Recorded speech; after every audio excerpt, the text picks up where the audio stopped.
This is a live audio check. 1, 2, 3, 4, 5.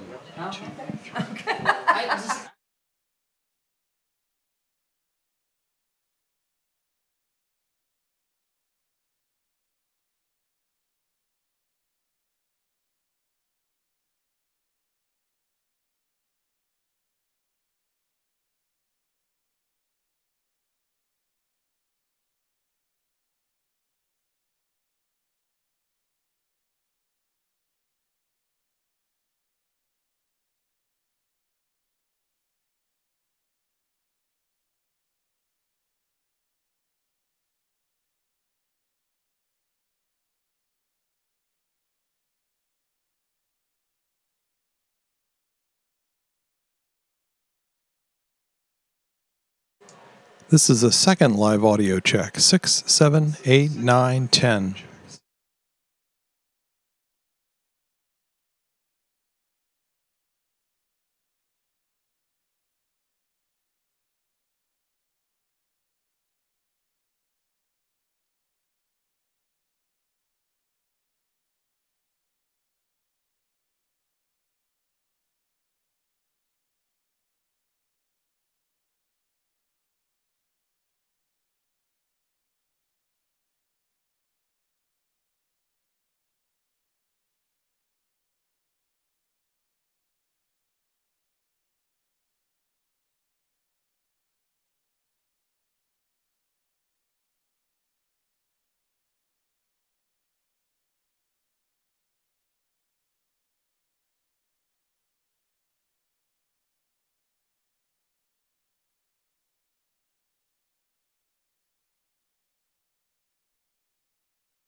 Good evening. I'd like to welcome everybody to the meeting of the Growth Planning Committee for August 21st. And we start off with the introduction of those members and guests. I'm Amy Chow, and I'm the town attorney. Warner Gilliam. Abby Sherwin, Southern Maine Planning and Development Commission. Mike Corsi. Dan Saunders. Barbara Barwise. Jim Fitzgerald. Paul Hogan. Janet Powell. So I'd like to welcome Janet to our board as one of our alternates. So thank you for coming. And one of our members our full-time members couldn't be here tonight, Jim, so I'll ask Mike to stand in as a voting member of the board. So the first order on the agenda is the approval of minutes for July 17th, 2018. So moved. I'll hear a second on that. Second. The second is from full member. Second, sorry. Thank you, Paul. Thank you, Janet. Okay. Any discussion on the minutes? That's fine. Okay, all in favor? Aye. Aye. Aye. All right, so thank you very much, Barbara. Okay, second item on the agenda is comments from guests, any received mail and news from other committee board representatives. And it looks like we just received a full packet of that. Yes, so what I passed out to you all today, and you all have received this. This is kind of a mixed packet. Some of the items are things that you received at the last meeting, and some of these are specific correspondences. So the items that you have today are the growth area map that we'll be discussing later. Thought I'd also provide just a copy of the warrant language that passed in this past June, and then there's an email sent to Growth Planning from Clancy Cotman. You also have an email that was actually, I think, was intended to planning board, but we included it in your packet as well, just for background, as background information. And you have a memo from Ralph Austin and Jeff Bowley regarding the growth area map. And then also thought it would be helpful to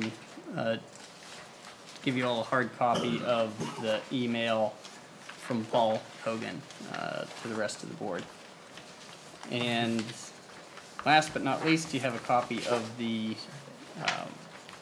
community survey. Okay. Good. Thank you. So the third agenda item is the discussion on the growth area maps and on the proposed changes. So specifically what we're looking at is changing a portion on the maps. I'm not sure any of you who have seen this or has not seen this, but there's a small section of the map between rural and transition that's being proposed to move to the transition. And that's really the purpose of this discussion. And I would like to, if possible, based on the meeting that we had last month, is to try to focus the discussion on that change. Discussion on the purview of items that are the responsibility of the planning board aren't anything that we can act on. So dissatisfaction or satisfaction with things and how that progresses to the planning board really need to be related back to the planning board. We can't make those changes. This is specifically about whether this proposed area stays in rural or does it move to transition? Does it have the opportunity to go after 8 growth permits or 12 growth permits? Okay. I'd like to open, this is open. We don't do an open hearing, closed hearing type thing. This, our board, it's an open discussion. I would ask that anyone that would like to provide some information for or against this change to please step up to the mic, introduce yourselves, let us know where you're from, and provide that feedback for the board.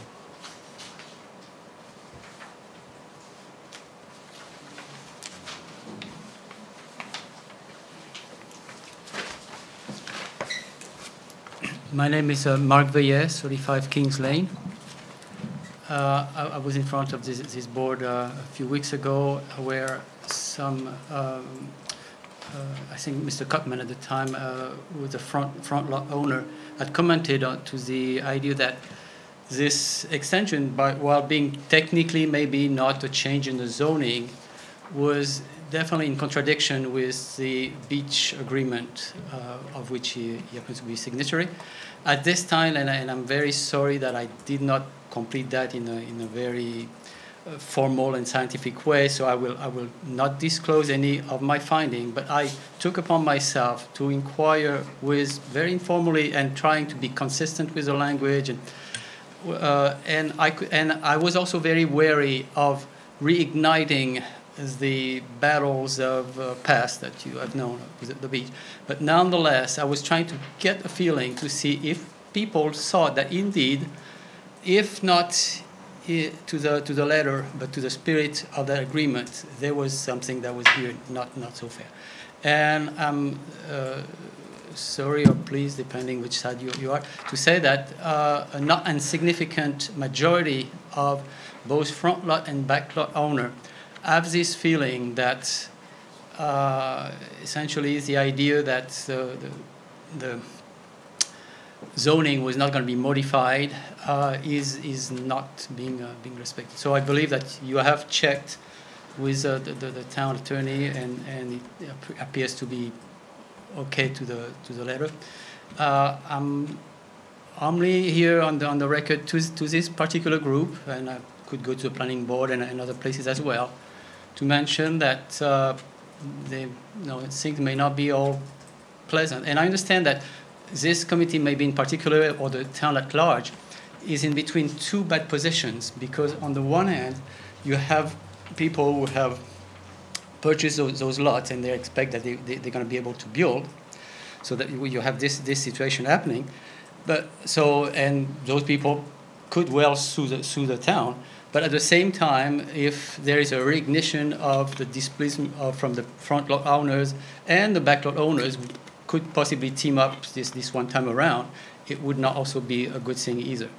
So that's what I have to say in this particular regard.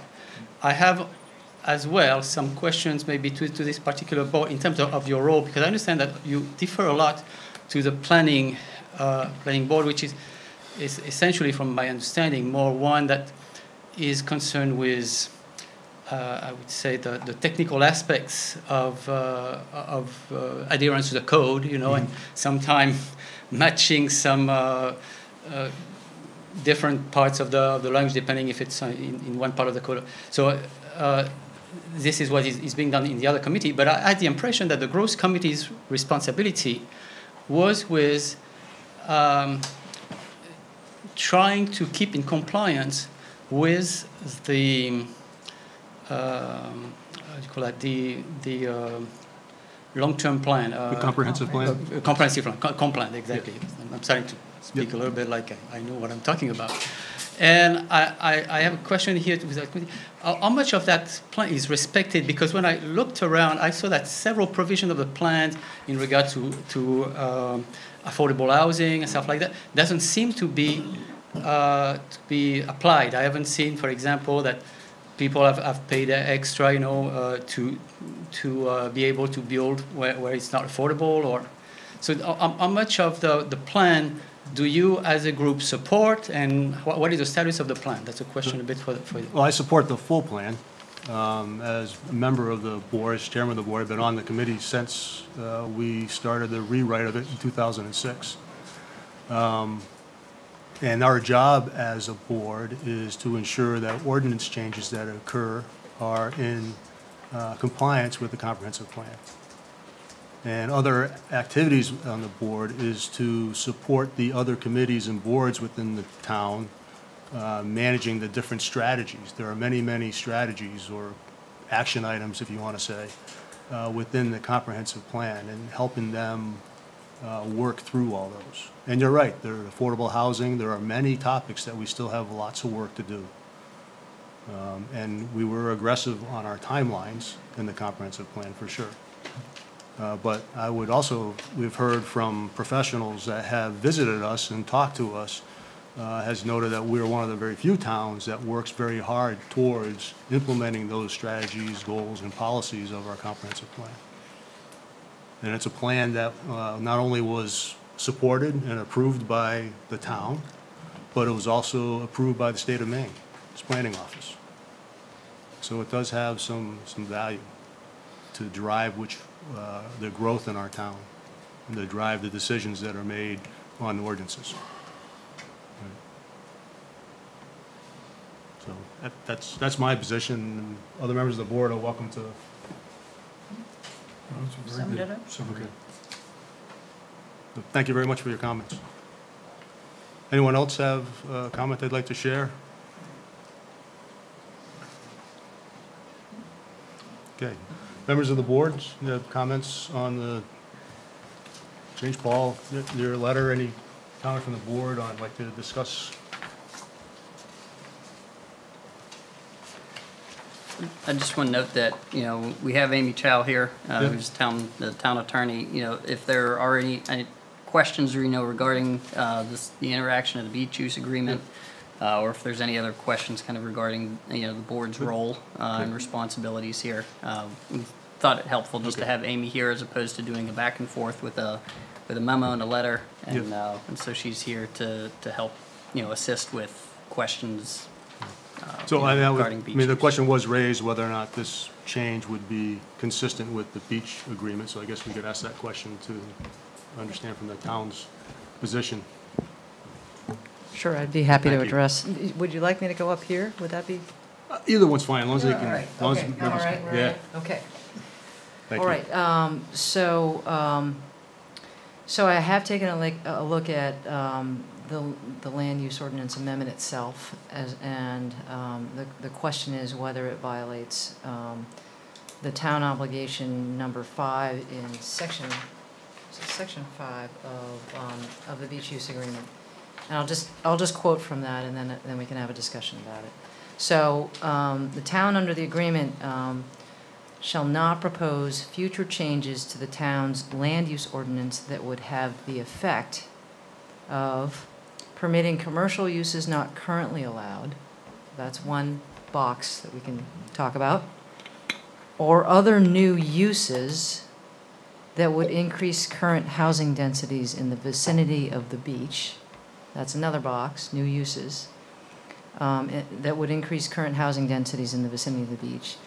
If, and then there's all this stuff, if such proposed changes would materially intensify the use of the beach in a manner or to an extent that would materially change the character of the beach. Now, on that if stuff, I don't want to talk about that, because that's a fact-based inquiry.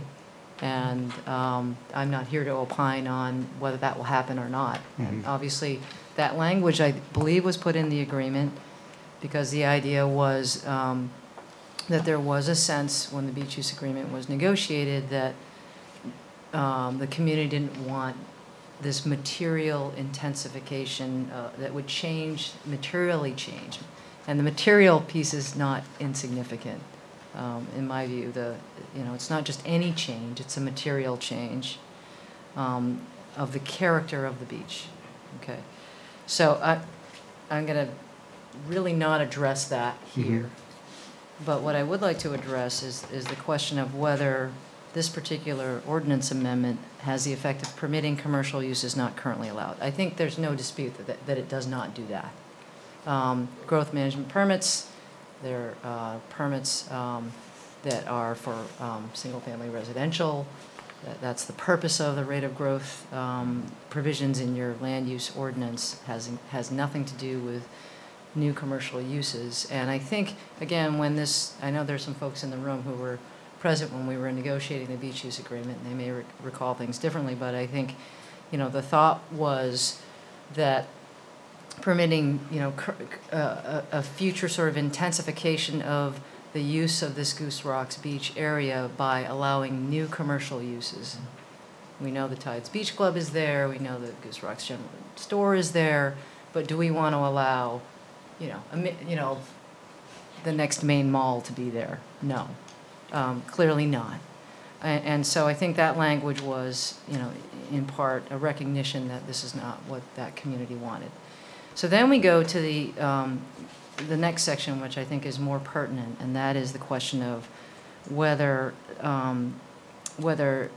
this change in the land use ordinance would have the effect of permitting new uses, and I underline new uses, that would increase current housing densities in the vicinity of the beach. And first of all, I don't believe that the 11.12 really deals with any new uses. Single-family dwelling units are permitted uses in the Goose Rocks zone. The purpose of the growth management permit provisions in a broad sense is to sort of manage growth. You look at, the growth, looking at statistics in the past, you try to match that, maybe not necessarily completely to the T, but you try to match that with the number of growth permits that are issued per year. You've decided to issue a certain number and allocate some for subdivisions, allocate some for not subdivisions. These are all for single-family residential dwelling units. So no new uses are being applied here, or, this land use ordinance amendment does not propose any new uses. And then we get to this issue of, well, does it increase current housing densities? And I wanted to speak to that issue because I think, if I understand correctly, the change in the map may, result in, you said 8 versus 12 growth permits potentially. Yes. In the same period of time. And The ability to get those, others within the town have the availability to get those as well. So what I can tell you is that when we drafted this language in the beach use agreement, we were very careful about a couple things. And there was a lot of discussion about whether we could freeze housing densities in this zone. And I cautioned against that because I believe that saying, you know what, for anyone who already has a house in the Goose Rock zone, you're fine. But if you have a buildable lot here, you're not fine. And the reason that's a problem is that it becomes a regulatory taking or an exaction by the government. So we couldn't say, even though some wanted to when we negotiated this agreement, that you can freeze housing densities and snapshot them as of 2012, and no one else who has bought a lot, and a developable lot, who has chosen not to build that or has not built out the subdivision, no one else can build in the Goose Rock zone. If we had done that, we would have had a lawsuit on our hands, and we would have lost it, in my opinion. So I think the language increasing current housing densities and the language having the effect of proposing new uses, it was carefully drafted to really get at the idea that if we make material changes in zoning or allow new uses here that has the effect of increasing housing densities to such a material degree, we felt that was more of an incentive approach, frankly. It's not that, sure, the town can go ahead and do that. There's nothing preventing the town from doing that, but if it does do that, does it at some point bump into this contractual obligation not to do that, as opposed to sort of adopting an ordinance that says we're freezing our housing densities in the Goose Rock zone. So that's probably a more long-winded way of addressing the issue. But I think on its face, what the amendment appears to do is not make any changes to any uses, not propose any new uses, whether residential or commercial.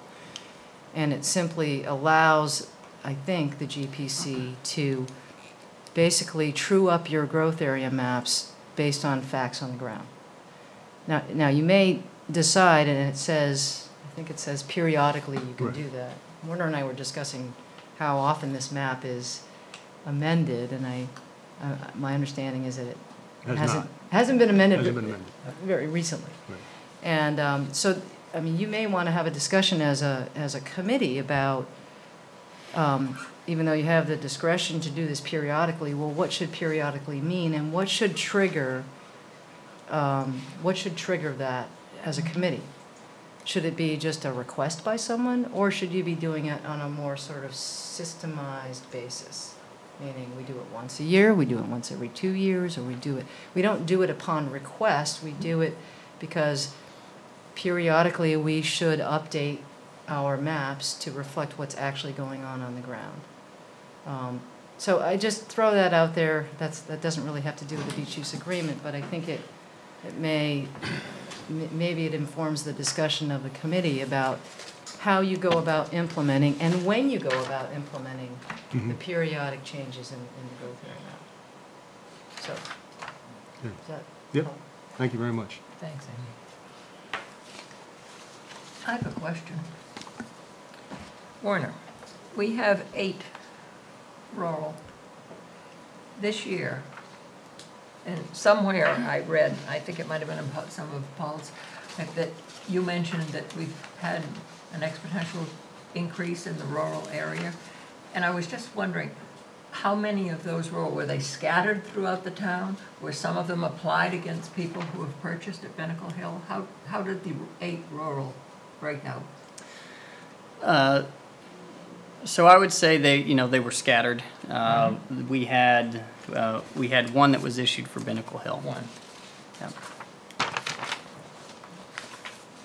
And so what we have now is we have a waiting list. I believe we have 5 or 6 that are on the waiting list for the rural area currently for next year. From Binnacle Hill or for? No, just rural? well, not just Binnacle. We have, I believe, 4 from Binnacle Hill that are on that waiting list, and then we have another 2. Scott. Two outside. Okay. Thank you. Yep. No, and I think it's fair to say, we're not to September yet. I anticipate that we'll have more that'll come in, before the end of the year. Thank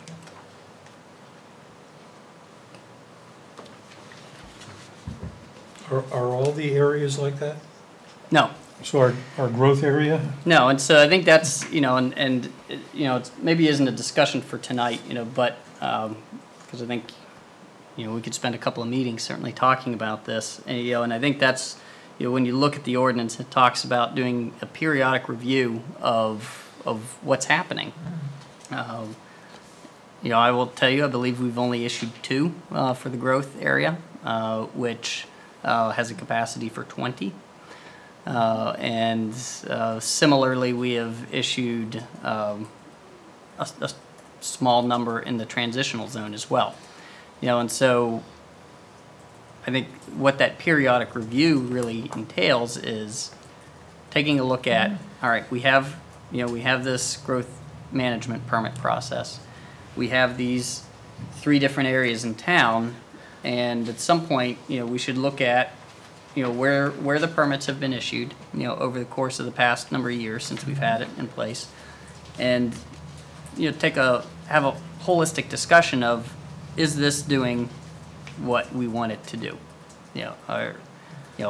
Has this met with the goal of, that we originally, the goals originally stated, when we were dealing with, a growth permit process. And I think, having a comparison to, what the process looked like before would also be helpful. Okay. But I think that's something that needs to be looked at, because based on, I think what we've seen for permits, that's, it's not really, working in the way that I think we had originally thought that it would, so, but.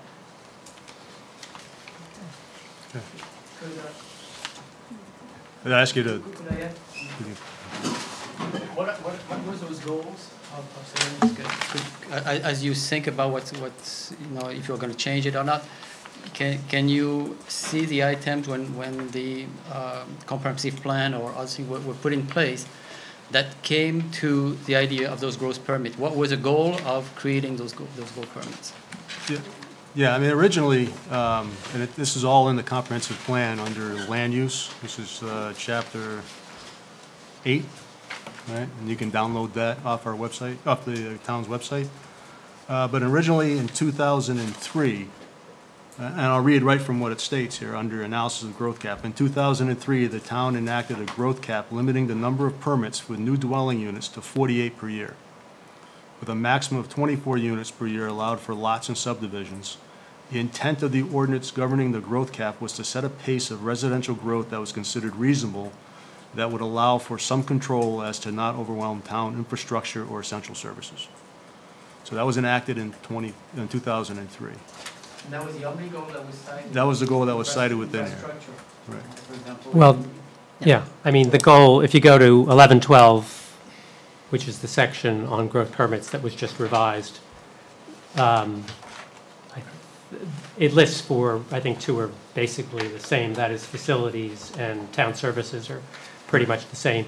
But the first one was to ensure fairness between subdivision properties and single lot owners, so that people who own land, you know, all around town wouldn't get boxed out. Avoid a situation where rapid completion of subdivisions would outstrip capacity to expand services. Guide the growth in an orderly fashion so the annual increase in population was served by community facilities, and manage the future growth in a manner consistent with the comprehensive plan. Those were the four purposes of the, you know, the intro language, so to speak, of the growth Right. permits itself. Right. So that's what was put into ordinance from the growth plan. That was what was put into ordinance. In 2006, we started working on the revisions to the comprehensive plan for the third time. And in that's when we came up with basically this map and the growth area maps. Because we were concerned with how, one, was whether or not the growth permits that was put in place in 2003 could hold up in court if we were to be sued, because what was the basis for that? And so we developed this plan using the growth area maps and the stated purpose of the growth area map is to identify areas in town that would benefit from variable growth rates upon their current land use, so the current land use of those areas, and again, infrastructure. Right? So it's really about driving growth to where you have infrastructure in town, right? To control your water quality, and really in the areas. That's the risk. If you have residential homes built in outside of your sewer and water, you're taking water out of the ground and you're using it and then you're putting it back into the ground.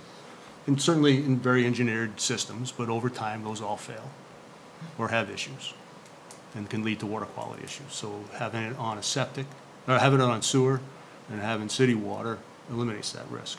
And so that's where we were trying to drive our growth. And as you can see, it hasn't been very successful with only 2 permits this year for growth. People, I guess, want to live in the rural areas, or maybe it's too expensive. I don't know what those reasons are. Right? I would just comment that it's not just sewer and water. The more water you drive into the rivers, into the saltwater rivers, the more you're creating environments for the hazardous water conditions that we are facing right now at Goose Rocks. I do water testing. It was a lovely summer until the rains came, meaning we tested beautifully all during July. It looked like we didn't have any issue at Goose Rocks Beach. And ever since the rains came, we have had freshwater problems. And the more impervious surface that is created, the more fresh water comes down, the more the pollutants come down. And, you know, we don't have a specific guideline in town when to close the beach. We give a warning, but Portland closed its beaches at numbers far lower than ours in recent days. Now, these were river numbers that were, you know, off the charts, but I don't think we can ignore it. No, I don't think that's something that would be ignored, but then it's something that's covered by other parts of the plan. Well, that's, yeah. Right, you know, Yeah. not necessarily the growth area maps, which, you know, according to the comp plan, growth identifies those areas in 2009 that were either serviced by sewer and water or were within 1,000 feet of those services. I mean, that's how we, right or wrong, How we that's how define we the came area. up and Right. defined what Sure. those areas were. In the growth area, this area was characteristically has development that consists of village patterns, including residential and commercial development. Transitional identifies an area between rural and growth. This area characteristically has development that consists of residential, some commercial, and a number of large wetland systems, including Goose Rocks Beach. And then rural identifies those areas which are not typically serviced by sewer and water, This area characteristically has development that includes residential, conservation, some commercial, agricultural, and large tracts of fields and forest. So that's how we came up with this map. Right? And then we went through the process of saying, well, things have changed. These maps they shouldn't be static. They should be dynamic to reflect what's changed in our town. And that's when we proposed the changes to the land use ordinance associated with growth areas. And then that change of the ordinance was approved by this board, found to be consistent by this board, approved by the Board of Selectmen, and then approved by the townspeople. So it followed all the process.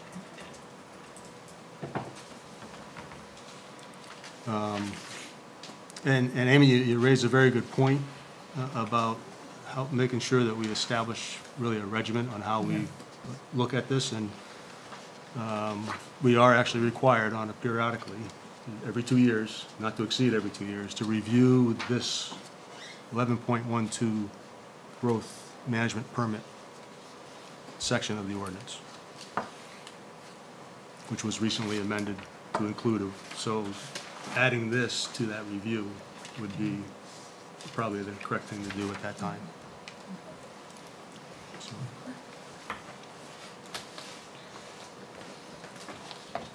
I certainly would like to see, over time, more flexibility in the growth areas. And I think the board could look to the comprehensive plan, do the review that Amy suggested, and suggest ways to do development in a sustainable way so that it's not impacting just because you're not on sewer. There are ways, that are above the performance standards that we use in the town, simply like inspect your septic tank once a year or once every 5 years. We don't require that. So if you don't know what's out there, then of course you assume, and when the water test's dirty.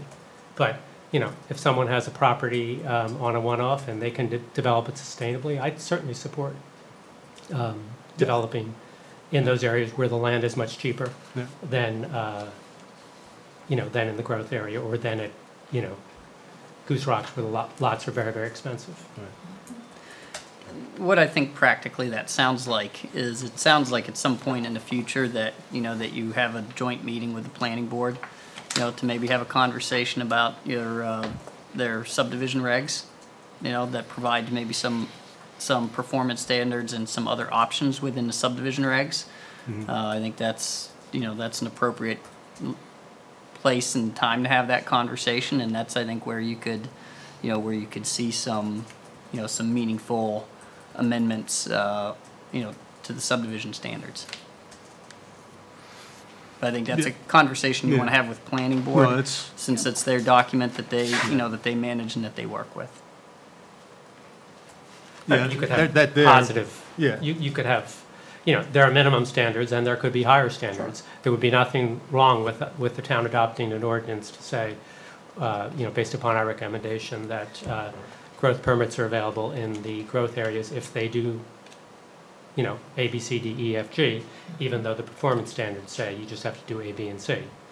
Like keeping the water on your site as opposed to pushing it into a flood zone, which is currently my understanding of the situation. That, for example, on Binnacle Hill, that the fact that everything below them is a 100-year floodplain is irrelevant because they're not in the floodplain. I know there are some stormwater management standards, but there are also a lot better ones when you're looking at millions of dollars of property damage. I think in the grand scheme, though, it's important to recognize that every area in town is either upstream or downstream of a flood zone in some way, shape, or form. And I think I would caution, any group about being arbitrary in what that, is. Because we have flood zones all over town. We have inland flood zones. We have the coastal flood zones, which we're certainly, I think, more aware of. But I think that's, if you're going to tag, a flood zone as part of the criteria, then I'm just thinking need to do it kind of knowing full well exactly where all those areas are located. And there are lots of places that do that. I came from a town which we had floodwater coming from up the stream, and it killed us, and we were killing the people below us. And if you built a new house or you built an addition, you have to keep that water on site. People had to put in concrete cisterns to keep the water on site. If you couldn't prove you're keeping your water on, you couldn't build your addition, because it was such a bad problem. You know, they stopped ignoring the problem and they decided to find ways to recognize it. So that would likely also require, so I think that would be a good topic for us as we're redoing our plan for 2022. Absolutely. That's right? why I'm raising it. To have that discussion and how that may impact the subdivision regs, but also the idea you suggested in your email on what a resident may be able to do in order to possibly change their zone that they're in order to get a permit if needed. I think is also a reasonable thing to consider, where they may not be able to, they're with thousands of feet from us, water and sewer, but they may be able to do things, as you mentioned, in order to have access to a greater share of permits. Which is why, you know, I mean, what struck me was somebody said to me, so only rich people in town, people buying the most expensive lots in town, are now going to be able to get permits, and the people who have land but you know, could never afford to buy a $400,000 lot or a $500,000 lot are not going to be able, are going to be, you know, behind the queue. You know, so the fairness of that, are we just going to allow subdivisions as opposed to, you know, a different kind of build out? Right. And the advantage of the subdivisions today is it does force a lot of that review that we don't require Yeah, as a on the residential. one-offs, Right, on a one-off. So absolutely. there is that advantage, disadvantages, as you mentioned. It costs a lot to do that, and therefore it drives up the cost of that whole subdivision. So I think that is a good topic for us to review. And arguably, if we were to approve this change on this map, it would open up more of the rural growth permits to other residents in the town. Versus if only two transition, or two or three, or a small number of That's right, transitional small number. permits have been taken, then there's certainly not at the moment a waiting list for the transition, Yeah. whereas we do have a waiting list for the rural. I guess from that argument, it would be helpful to change it. Okay. Additionally, my thoughts on the change is that we have had a developer who has brought in the infrastructure we wished to have to remove, to bring in water and to remove used water, wastewater from the site and bring it into the town sewer, which is one of the goals of the comprehensive plan in driving permits. Having lived at Goose Rocks with septic. It wasn't pleasant. At times. Well, you couldn't do In your August, it was you not couldn't do pleasant. your laundry in rainy season, I can tell you that. And you flush with trepidation. And also in fairness to others, that we do say within 1,000 feet, you're within the growth area, you're in the growth area. And therefore, because you're within 1,000 feet of this infrastructure, which we identified as water and sewer, you have the opportunity to access those 20 permits, Right. if needed, if you desired. And this process is within that 20 feet. So I'm going to make a motion that we accept the growth map as proposed. I'll second it. Is there any other discussion that the board would like to have on this before we take a vote? Is there any other discussion? I have a very simple question. Is this just for Critical Area 1, or is this expansion also covering Critical Area 2? I'll Just one for now. defer to Warren Hasn't on been that. covered. So at this point, what the committee has in front of them just deals specifically with phase one. Be approved. So the plan is to come next year and do the same thing, basically for Pinnacle Hill too? No, the plan would be probably in 2 years to review this growth area permit growth area map, along with the section of the land use ordinance that's in relation to that, which will likely happen anyways as we are starting our revision of the growth comprehensive plan, which we're required to do every 10 years. So it was last done in 2012. We need to be done for 2022. So we want to get an early start because it takes a long time. I just want to bring up one point of caution on Good. that piece. So you have, we're discussing phase 1. So phase 2, should it remain in the rural zone, then has the ability to pull again from the rural permit. And so you now have, a project, even though they're 2 separate projects, that really has the ability to pull from 2 different, from 2 different allocations. Yeah. Okay. So That would be an unintended consequence. it's an unintended consequence, but that's the reality of a phase 1. Of just having phase 1 in there.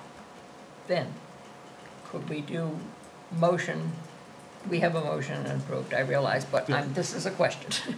Could we do a motion to extend the transition growth permit area to the approved subdivision Pinnacle Hill, and if approved, section 2? It wasn't on the In agenda. the Goose Rock zone, We couldn't do that. It wasn't on the agenda. no. Okay.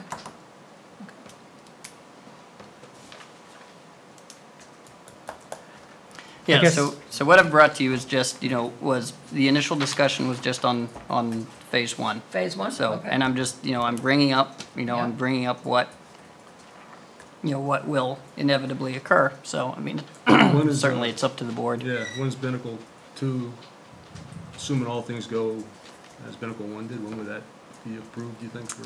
Is So that they're next year, or is it? well, very currently, soon. they're currently in the final approval process with the planning board. So, I mean, I can't really speculate on what the end result will be, but assuming that it will gain its approval at some point, within, say within the next, month or 2, then, looking at the construction calendar, I mean, I think it's unlikely that, well, we wouldn't see any permits being issued for the second phase in this calendar year. But conceivably, we could see permits issued next year, or we could begin to see applications, for the second phase next year. So we do require, all of the infrastructure to be in, and for base coat pavement to be down before any lots are able to be sold. Can I ask a question? Yes. A clarification question, and that is, as this request to amend the map to reflect what's on the ground, does it do that across town, or does it do it only on? If I understand it, do these red marks only pertain to what you said phase 1 is? That's correct, yeah. Are you asking, are there other properties in town that could have been moved, should have been moved, would be Right. similarly treated? Right. Yeah, and that's my point, and I agree with you 100%, Amy. We need to have guidelines, and they should be transparent. And if a developer wants to come to us and say, I want to move this because of this, I think that's great, fine, and the board can consider it based upon some guidelines. But I think this has been anything but transparent, and I think Ralph Austin's memo laid it out very clearly. I would disagree with that comment, Paul. This has been very transparent. Well, it wasn't The clear that, emails- it wasn't clear when this was presented to this board that a developer had asked the town to make that change, and the town planner had been asked to draft it, and it was not disclosed to us that that was all going on. And it should have been. And if it had been, I certainly would feel differently. That's not, my objections aren't with regard to that, but I think that's a bad process that we started here. And I think if we had some guidelines to say a developer should do this or fill out this piece of paper and make a request, and here's the criteria that will be evaluated on, then it passes the smell test. And then it's clear for everybody to see. And this was not. Even though it came and Werner proposed it, but we did not know what had happened to, maybe you knew as chairman, I certainly didn't know. No. I still would have voted for it, but I would feel differently about it. And, you know, I think the developer should be the one who should come here, not, you know, with a specific project. But maybe the guidelines, maybe I'm wrong, and maybe the guidelines would say something else. You make a good point about guidelines, because they weren't there for us, but they certainly weren't there for a developer either, or anyone else who may have Oh, yeah, I wanted to make a understand. request, Right. correct? That was the point of my memo. It may have taken me 5 pages to say that. So this is just phase one, Yes. that's outlined in red. That's correct. Okay, thank you. All right, so I'm going to rescind my motion. I didn't understand that this was going to be multiple phases. I don't wish to do this with every one of our meetings. So what I'll ask is that we find out what Pinnacle Hill 2 would involve. And I also verify, although asked, verify what other areas of the town map have had any sewer. I don't believe there's been any additions. And I think that's What about the case. one, was the one on Route 9 outside of Cape Porpoise, what zone is that in? That's in the transitional zone. Transition. Yeah. So that's, So, Okay, then now I have a question. sure. Okay, is that based on the fact that 2 can't get approved for another 2 years? Is that why you're rescinding your? I No, just 2's don't- going to be approved shortly, probably. Yeah, I'm hopeful that we can come back here next month and approve this. I don't want to wait 2 years. No. But I also don't want to do this every meeting we have between now and when. We have other things we need to get to. Nor do I, but so what additional information are you looking for so that, you know? I so want to we do this know- one time. Mhm. And then in 2 years, we can do it again. And I want it to be that kind of regimen until, I mean, I think Paul has a very good point, unless we have some other system in place or a process in place that says that we will do this every 2 years or upon request of a developer or any resident of the town. At the risk of Yeah. jumping in, I do think it would be beneficial to come up with some sort of guidelines that would guide the committee as to, A, how often you're going to be amending the growth area map, and how you define current infrastructure development, and when you decide that municipal infrastructure such as sewer and water has gone online so that it qualifies.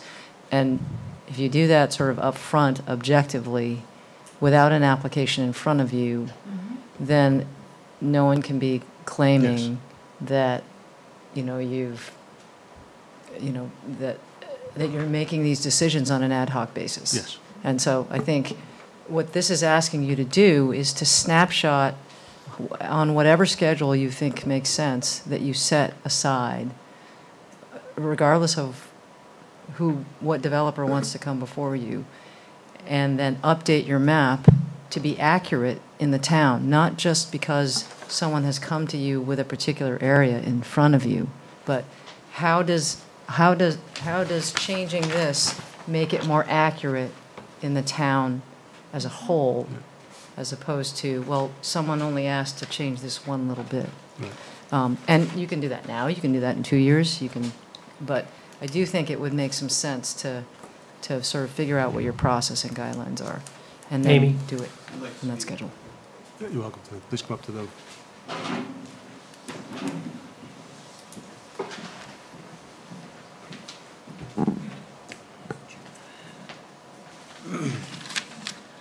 So my name is Jeff Bally. I'm a resident of Kennebunkport. Grew up in the Kennebunks, and I'm the developer of Pinnacle Hill Phase 1 and the proposed, but not yet approved, Pinnacle Hill Phase 2.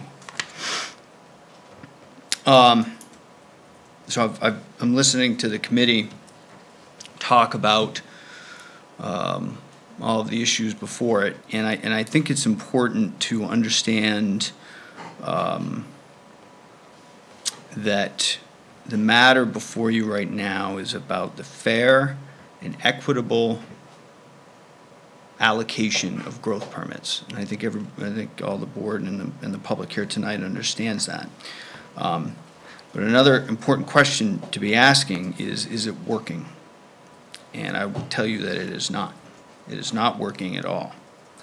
The comment was made at one point, well, I'm not sure why, and the why is very clear from my eyes, and the why is because the most affordable land and the most abundant land is in the rural area.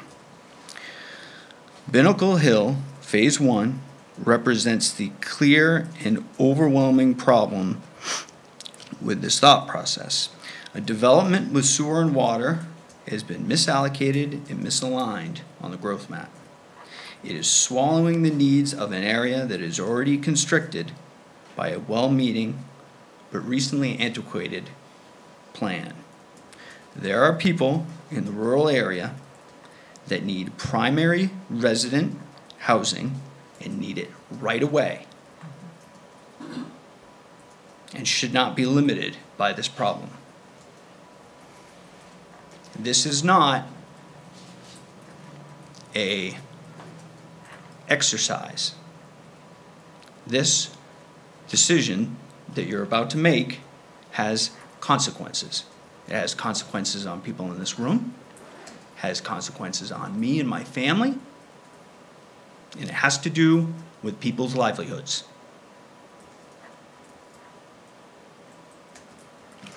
My wife and I attended a workshop at Consolidated School this spring in which several townspeople, the superintendent of schools, the town planner, and the town manager got up and spoke about the needs of our community as it relates to our school. We have a shortage of young people coming into this community. The mean age is very high. People who want to work and live in this town can't due to exceedingly high land values.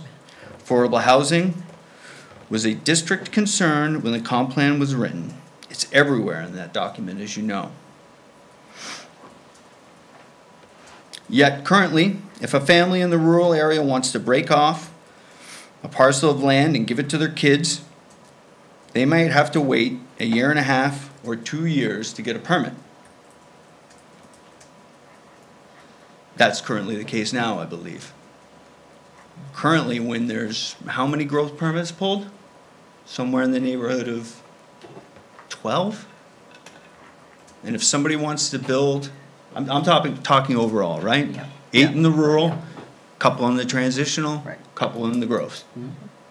The number of growth permits in the town is how many currently? 40. That's the allocation. That's the total allocation. We haven't even come close to it. Yet somebody that lives out in the rural area right now, and I'm not talking about the development, I'm not talking about Binnacle Hill, because this is a two-edged problem that you're facing right now. It's a problem for people that want to live and build in the rural area and people that want to build in the transitional area. There's no use. It's not there currently. If a family in the rural area wants to break off a parcel of land and give it to their kids, they might have to wait a year and a half or 2 years to get a permit. Similarly, if a young family of 4 moves to Kennebunkport to work because they want to work in the town office or police department, and they can only afford property in the rural area, they might have to wait a year or 2 for a permit because a development of 15 and potentially 13 with sewer and with water is out of place on the map. Is it right? Is it equitable? Is it fair? It's counterproductive to the comp plan, and it's counterproductive to what we're trying to achieve in this town. Though all the problems discussed here in aggregate are complex and need direct and considerate input from all committees and boards over the course of the coming years, the issue and vote before you tonight is straightforward.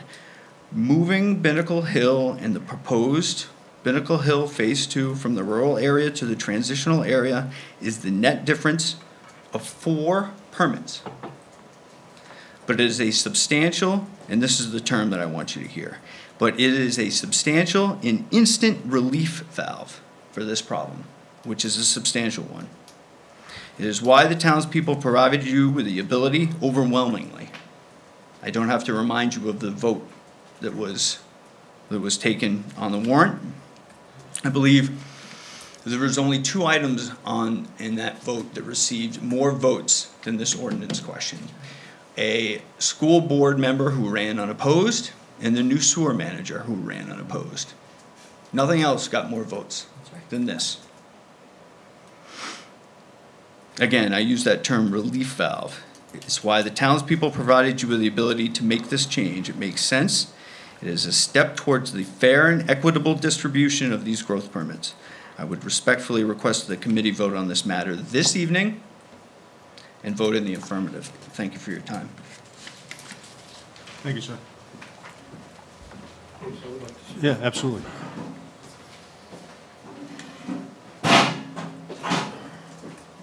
My name is Bob Dowling. I was one of the individuals who was here for the last meeting on July 17th, and I spoke up and I said that I had bought one of the lots on Binnacle Phase 1. And I moved from New York, and I followed this intensely. I was previously 40 years in real estate and finance in New York, and I know some of the rules about real estate finance and development. And I was assured that this would go through. Following it, the sewer, I watched it up last year and everything. I came here, I spent with architects, I spent a considerable amount of money, and now I come here and I understand the motion has just been rescinded. It was Phase 1. It hasn't to do with Phase 2. They put the sewer and water in there. I have to find a place. My wife tells me now we're homeless. And I said, it's not fair.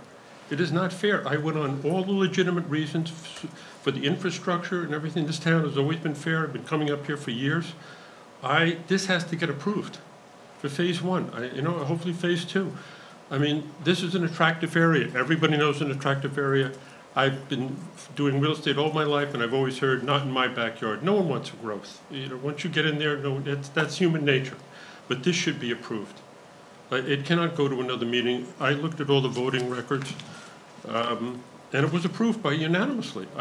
This I don't understand. Okay. And I'm making a point, but please, this is hurting me financially, and my wife is. It's hard for me to go home and say it was postponed again. And I don't really understand the reasons, to be honest with you. Thank you. The motion was just rescinded. Doesn't mean it can't be remade or made by another member of the board. Amy, I had a question for you. Did you get a copy of the memo I wrote to the board? I did. So my concern was the inconsistency between the amendment, the language inconsistency between what was approved by voters and what this committee approved, and what the purpose of the growth permit was. And there are four bases for growth permits and the justification for having them as part of the zoning ordinance.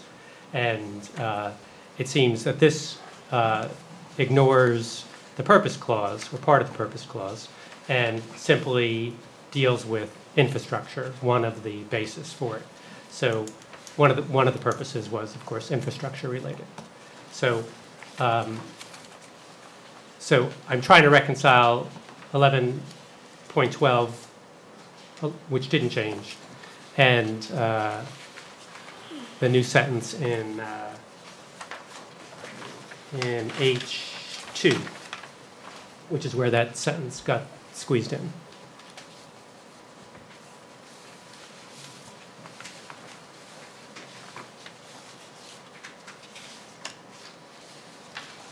Of course, that H2 doesn't require us to do it. It allows us to do it. It's permissive. We may make a map change. Yeah.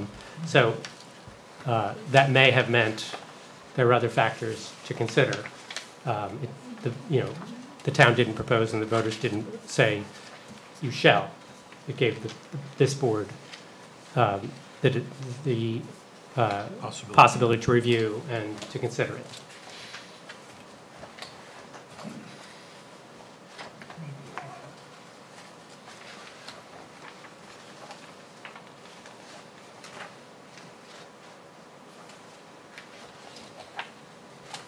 I'll say what my take was on this, I- unless you want to wait for. Well, I was at all the meetings where we discussed it, so I know we never discussed this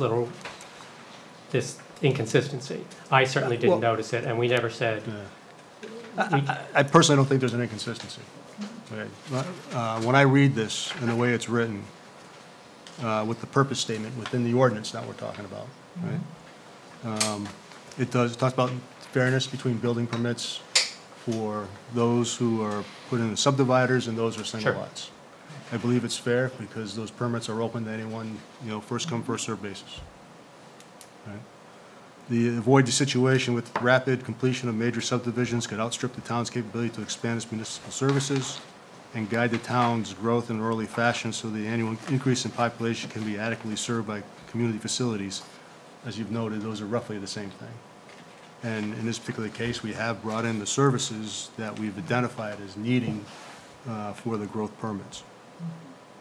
The last one, which I think is the sticky wicket, is to manage the town's future residential growth in a manner that's consistent with the comprehensive plan. That's a big book, right? But I think therefore you have to look narrowly at what we're talking about, which is growth permits, and not all the other sections Oh, of of the course. comprehensive plan. yeah, there are a lot of right? sections that don't relate. at So all. when you look at that, you go back to what I had read as the reason for why we put growth permits in 2003, and then the reasons why they were changed in the new plan, which really drives at ensuring growth permits are driven towards where there's infrastructure. So I think it's very consistent, and I still. Let's see if co-counsel agrees. Sure. That was my take.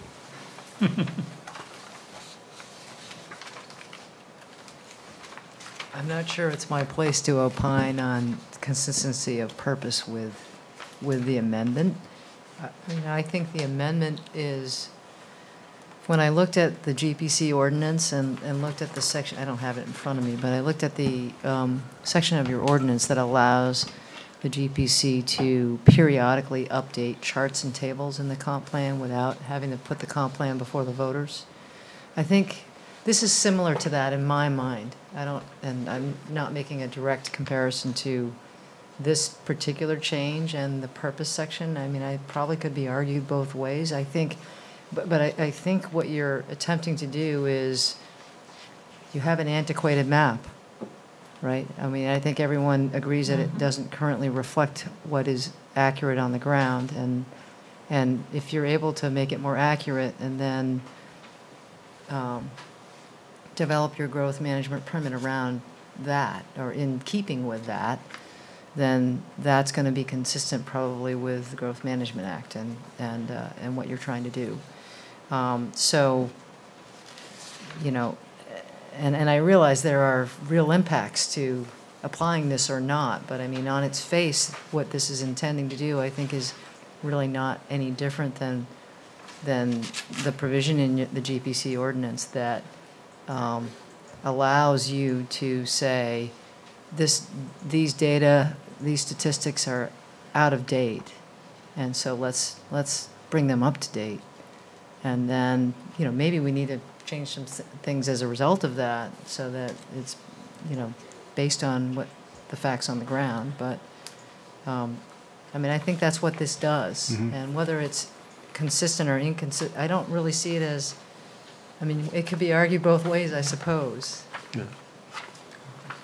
The reason why I rescinded that motion was because I don't want to have to go through this subject at every meeting, and I would like to have a one draft of a proposed change that we can implement, and then have guidelines in place that will allow us to make changes in between the 2 years, if necessary, before we do our review.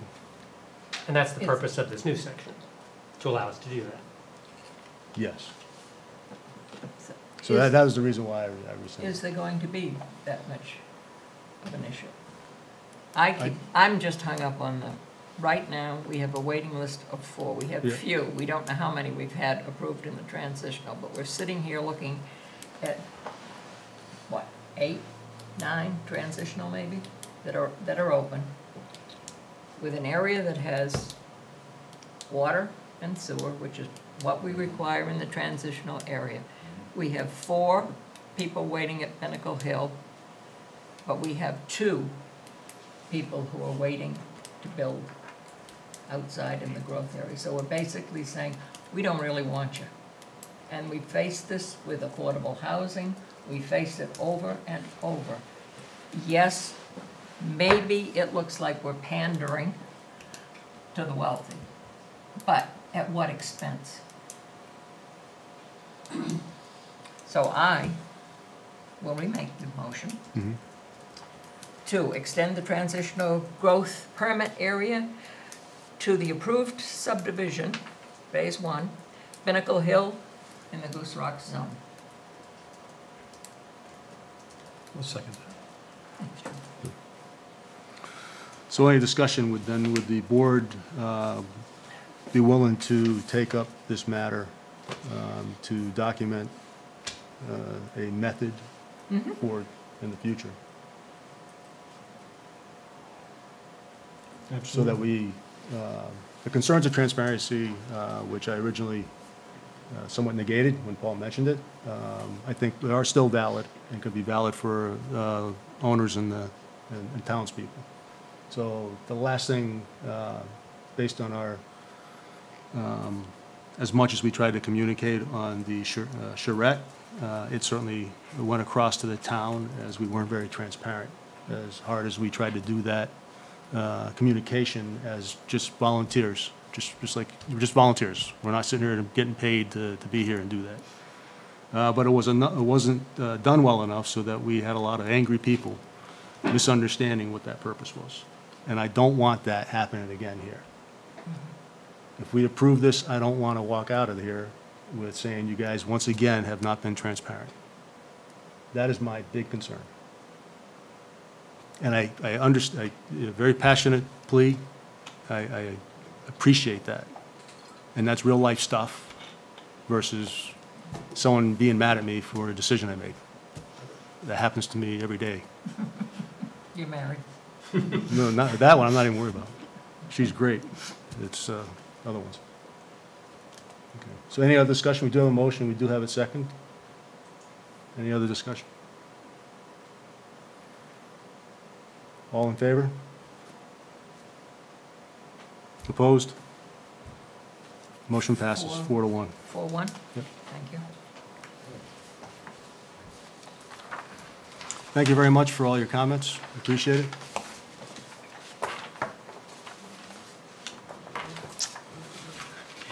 No, I get, Explain that to me, just have it. Leslie isn't homeless. It's been passed. It's been passed. Happy home, happy wife, right? Go home. Yes, so, Thank you. and I'll just go home and keep ducking. Yeah, no, that should free up permits in the rural area. Yes, it does. And I know we have an emergency situation We out do. here in the rural area, so does that help? I hope. Hope so. Okay. That's what we're looking for. Yes. Okay, so next agenda item. I have lost displacement agenda.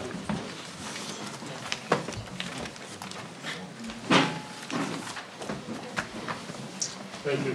Thank you. Thank you. So next, Abby, you're up. Talk about survey. So did everyone get a chance to review Yes. the updated draft survey that I sent out? And did folks have a chance to review Paul's comments that he submitted via email on August 17th? Yes. Okay. I just want to know where Paul gets all the time to review all this. I need a day job. So So were there any I agree. I comments? mean, Paul's comment on 21 and 22, Yeah. I agree. I think we can Yes. strike 22, Yep. and maybe we just add the words, even though it's somewhat redundant. Thank you very much for attending. Thanks, Amy. All right. Say hi to the girls. It's important to maintain and preserve, how about a high-quality elementary school in Kennebunkport? Okay. So we just kind of combined the two into one.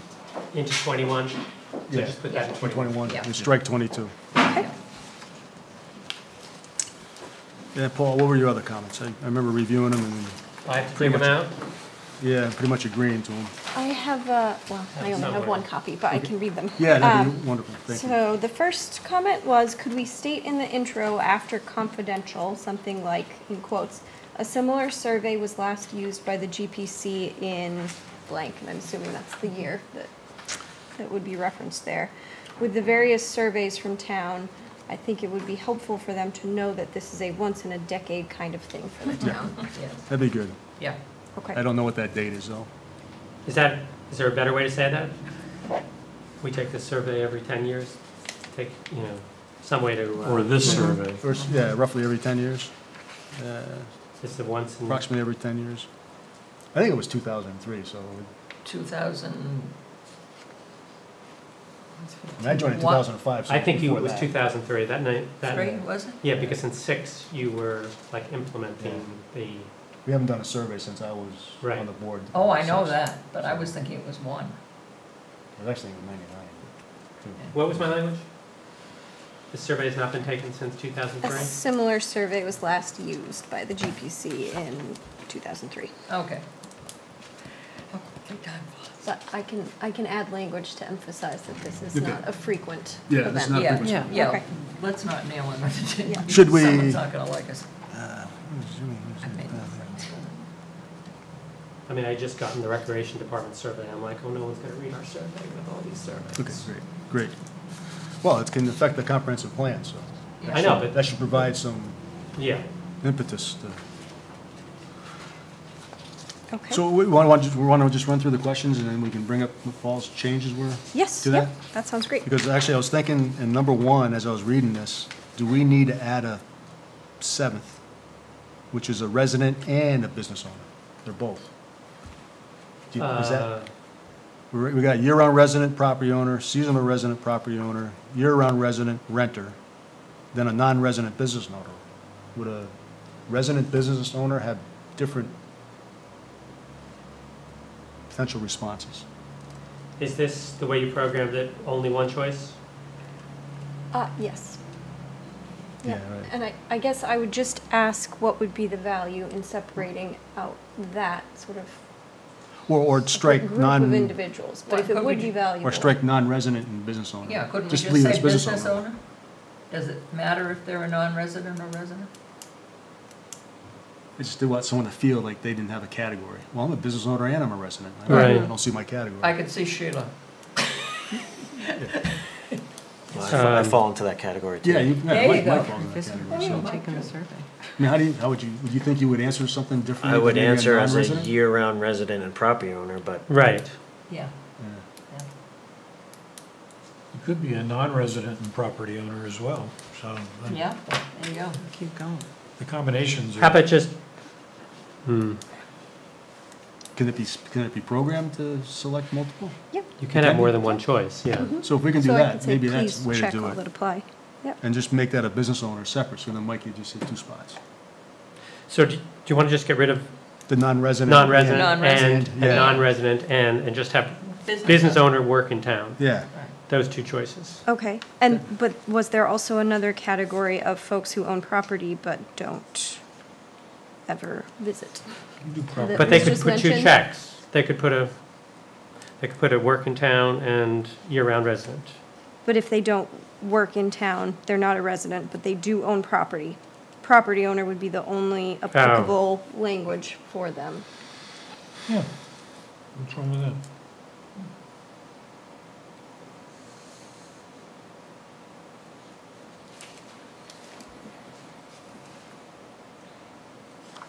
Check all that apply. so, Just property owner. property owner, I guess. I think it's good to know if you're a rear-round resident. So if we and a- do that- Or a Yes. property owner. Then Yeah. then we'd strike and property owner after seasonal resident Okay. and year-round resident, right? So we're not, So we don't care if they own property? No, just put property owner Yeah. as a selection. so then, No, Oh, I see. right, so You then don't want to break it And out by then- year-round and seasonal? No. No, You you're can- saying, You can have year-round resident, You can also have property owner. So now you're a year-round resident and a property owner. Checking 2 boxes, and maybe you check Checking 3 2 boxes Mm-hmm. because you also are a business owner. I might check them out. You could. You And could. then you could just have a So rental, then just say, So in renter. So Just no rent. combo terms. no combo You terms, just. Okay. and you pick all that apply. And I think that'll make it, so we just have, so we're going to say year-round resident, seasonal resident, Property owner. property owner instead of this last one. right. You could And say then- renter. And then, well,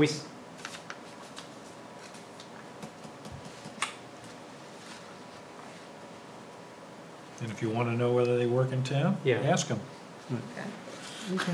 maybe we could get rid of business owner and say work in town.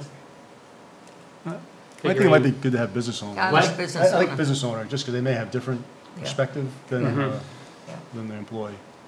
So add, So we'll have year-round resident, seasonal resident, property owner, renter, business owner, work in town, and visitor.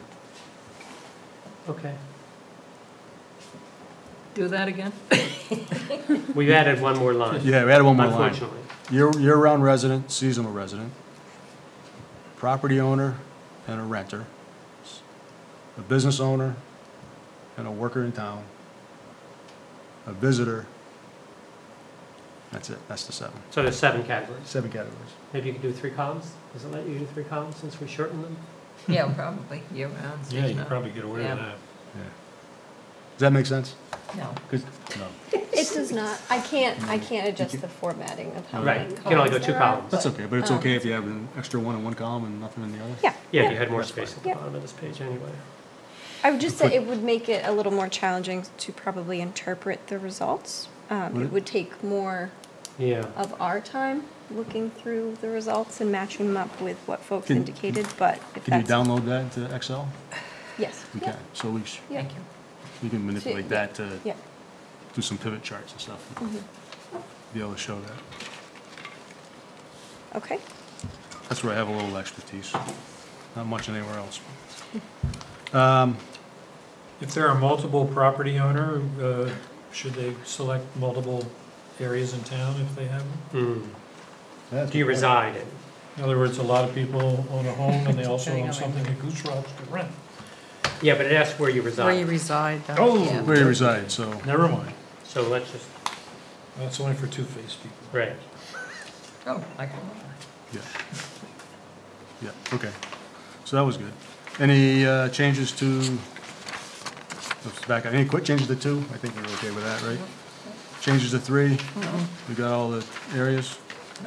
Okay. I didn't see anything. Changes to 4, changes to 5, No, okay. 6, no. 6, no. So Paul had comments on 6 and 7. Okay. Pointing out that they both ask similar style questions. Question 6 is more about sort of characteristics and features of the town. And the number 7 relates to sort of issues that would be of concern for folks in the town. Okay. So do you want to keep those as separate questions or combine them? I was trying to, if like 6 was about positive attributes, characteristics of the town, did people agree, as opposed to saying level of importance, I was trying to find a way to see whether people identify and agree with those characterizations that we've chosen. Importance is one way to do it, but then we say, please rate how important the following issues are to you, which I think is more appropriate there. Yeah. Well, I'll muddy the waters a little bit more. I know under 7 and 8, we had discussed about keeping traffic and parking on here. And I really think, I mean, I don't never hear anyone complain about traffic and parking, other than, I don't, maybe you do. The only traffic issue I ever have is if we're trying to get 12 through, you know, the village area. But Yeah. is that of a level of importance that we Yes. want to ask these Parking questions? in Kennebunkport is a competitive sport. But, I mean, parking anywhere in this country It's not. almost a competitive sport, at least everywhere I travel. Saturday, Orleans. Sunday, queue up in traffic, drive down, round the town office, nope, no place to park. Round the bank, nope, no place to park. Trying to find a place to get to the library. Consolidated school, it's the only place. Yes, I say hi to everyone. I bet you do. Could you keep your books out till December? So, I November. show up an In hour earlier relationship- when I want to go to the library. Where did you park? I parked right in front. I got there about 40 minutes early. There you go, Jan. sorry. So let me ask this question. Let me ask it in a different manner. So in relationship to the other four on natural resources and the environment, which I was recommending we add the preservation of natural resources in the environment, or something to that terminology, just to give some guidance. That's what we're looking for. Affordable housing, senior housing and services, and housing for young families. Where would you guys rate traffic and parking? I would list them 5 and 6 as the least important compared to those topics. Natural resources. Right. Yeah. Yeah. So are there any other topics that are important to the town right now that we may want to ask instead of parking and traffic? How about something that might help us with the growth map? Or maybe we carry it, maybe we do it elsewhere. Yeah, We ask whether we should still have growth permits. right. We asked that. Do we ask whether there's affordable housing? Do we ask something about the, We have a question about short-term rental. That's one of the ones I was thinking may fit here. That whole idea That's- of managing short-term rentals, Airbnb. how important that is. We do have one question on it, but is it a place to rate importance here versus traffic and parking? Right. You know? what are you going to do about those? Because they've been on our topics for years and we haven't really changed anything. Yep. And they're just gonna all complain that the traffic's Yep, I terrible am. and there's no place to park, and what are we gonna Yep. do? Yeah, I mean, it's a seasonal issue. It happens Yeah. every year, and it Right. happens in July and August, and then in September, everything goes sort of Yeah. back to normal. In October, it's really normal. So I would recommend that one, maybe we have something about the seasonal rental, management of the seasonal rentals of homes. How important is that? And the other was managing the pace of development or something to that extent. That was kind of getting at the growth permits, but how important is that compared to these other topics? Because that's what we're asking, right? We want to kind of get, these other topics, what do the town folks think are the most Well, important? 3 of these already deal with housing, affordable housing, senior housing, young family housing. Right. Okay, Which is, so how about something with support of in-home businesses or something to that extent? So are you looking to rank, so you have question 32 that asks about whether or not the town should play a more active role in regulating Physically. short-term Oh, rentals. yeah. Yeah. Let's see. So are you trying to rank it Trying with to- these other issues? Yeah, how important is it with these other issues? Because this should drive us to where we ought to be spending our time, not just us, but committees. Yeah. but if you've got all, if you had 60% of the people responding strongly agree, that would tell you Right. on number 32, whereas if True. there were Yep. strongly disagrees, Yeah, that's true. you'd say, I don't really need to. Yeah, we won't concentrate on Yeah. it. I mean, I think if you're asking a question of where should the town focus its priorities, that's a different question, Yeah, and then at that point, you put those, you put those all together. Well, I think number 8 is kind of that, right? How important are these things? yeah, but maybe To it could be come up better with. asked. Yeah. Exactly like Werner was saying, where should the town put its Emphasis. focus, priorities? Well, and do you add a question on short-term rentals then in number 8? In 8, Yeah, number 8. Okay, so maybe, Instead of being 1 through 6, you've got 1 through 7 as Okay. far as a ranking of. that's true. We could do that. I'm just saying, like, if you're looking to say, all right, what should we work on next? Because that's what it sounds like what the question is. Yeah, Then, I guess, okay. That's not a bad idea. Do we add that then to 7 as well? Because they're the same questions. That's the reason why I'm asking. Is there a different value that Right. we're getting out of how they answer 7 versus how they answer 8? but, you know, in effect, based on how they say whether it's very important, somewhat important, you're also gonna get a ranking anyways. Yep. Yeah. 1, 2, 3, 4, 5, 6. Well, I think the thought process behind separating those two was to find out if there were certain, if somebody thinks all of these issues are important, You can force them to rank it. you have to force them to rank it, which would then direct your priorities Yeah. as a committee. Yeah, I mean, I Right. like the way 8 is versus the way, Yeah. maybe we can get rid of 7.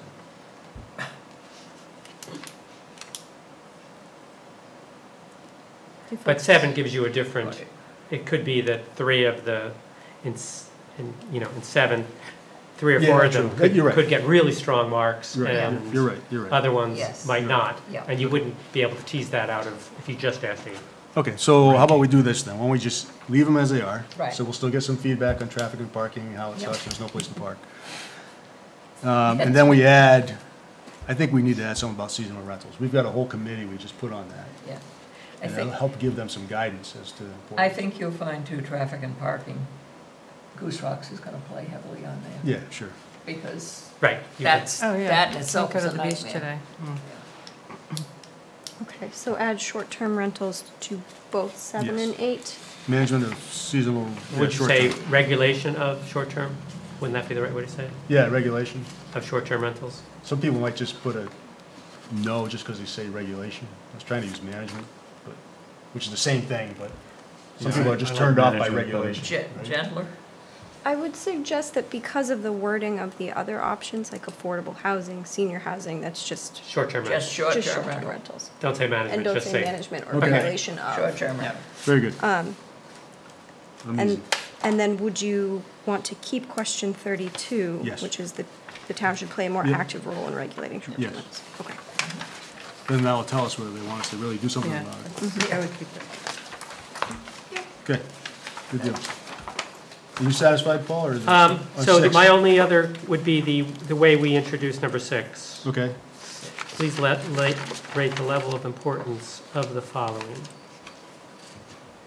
I don't even know you're asking about low crime rate, you know. Do you want us You to were get asking some, about- do you want us to get some criminals and come around? Yeah, This is I mean, a it's some- carryover from the This prior is the survey. right, no, I understand. And Yeah. it also is, your ranking, Yeah. aren't you? I mean, how it'll about, be- please you're rate the level of ranking it. importance of the following. The following- To your decision to move to. Well, Be Why part don't of the you just say community or something? characteristics of the town. Yeah. I mean, I moved here because I wanted to be in the Kennebunks because of the school. I knew we were gonna have kids. And we just lucked out and being able to buy over here instead of across the river. So something like, please rate the level of importance of the following regarding your decision to live in Kennebunkport. Or, Well, to be part of the community, because not all live here. We want everyone to, But they're not all living, yeah, they're not all living here, so they have to be. so how about something like, this is not going to be right, but the following describe Kennebunkport and say, agree, strongly agree, don't agree, and so low crime rate, attractiveness of town, some way to say, do these describe this town? Hmm. Do I agree this town has a low crime rate? Do I agree that the character of the housing in the villages? Or to what degree do you assign these characteristics? Right. Yeah, okay. I like that. To what degree do you assign these characteristics to the town of Kennebunkport? And I like your headings. Yeah. So what was that? Strongly agree, Strongly, whatever. yeah, strongly, The same ones we have elsewhere. okay. Strongly agree, neither agree nor disagree. Because that's different than just asking whether it's important to you. Right. It's describing the character, the current character of the town. okay. So to So- what degree do you assign the following characteristics of Kennebunkport? Yeah, so what do we Wait. mean by character of housing in villages? If you're- It's still awkward. That Yeah, it is- is. We could, I think it works. Defining characteristics of Kennebunkport, or the town of Kennebunkport, or something.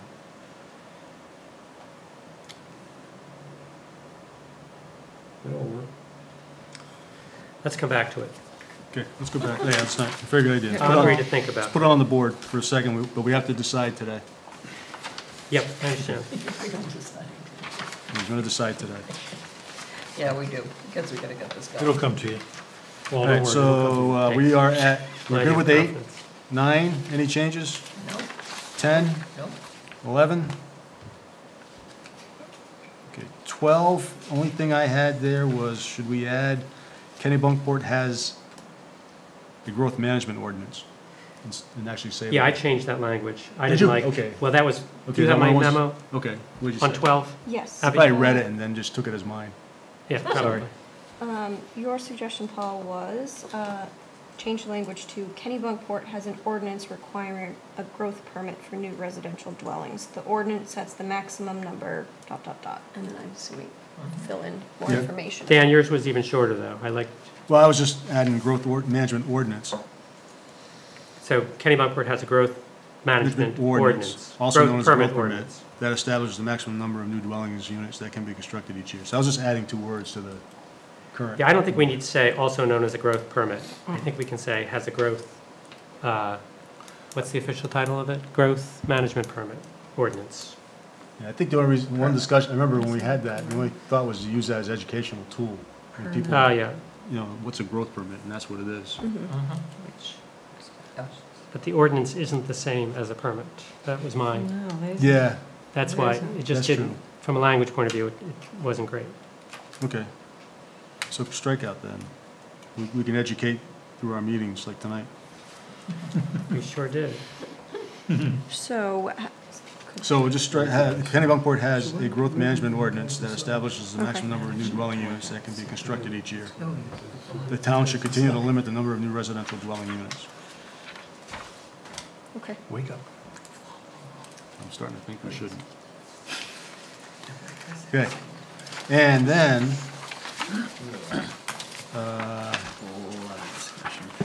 yeah. So, I had a question 11.5. Since we were getting rid of 22, I didn't want to have an empty blank space, so I added one. You have a question on where? Question 11.5, a new question. And the reason why I say 11.5 is I think it's important that it follows 10 and 11. Okay, Okay, 10 says the town should concentrate growth in areas with public water and sewer that are adjacent to village centers. Right? And then we also have the preferable land use pattern is higher density development near adjacent to villages and lower density development in rural areas. Then I want to ask is how many people want to live there? How many people Yeah. want to live How many of here? the residents who want to live in an area that's adjacent to that's on public sewer and water and it's adjacent to high density areas?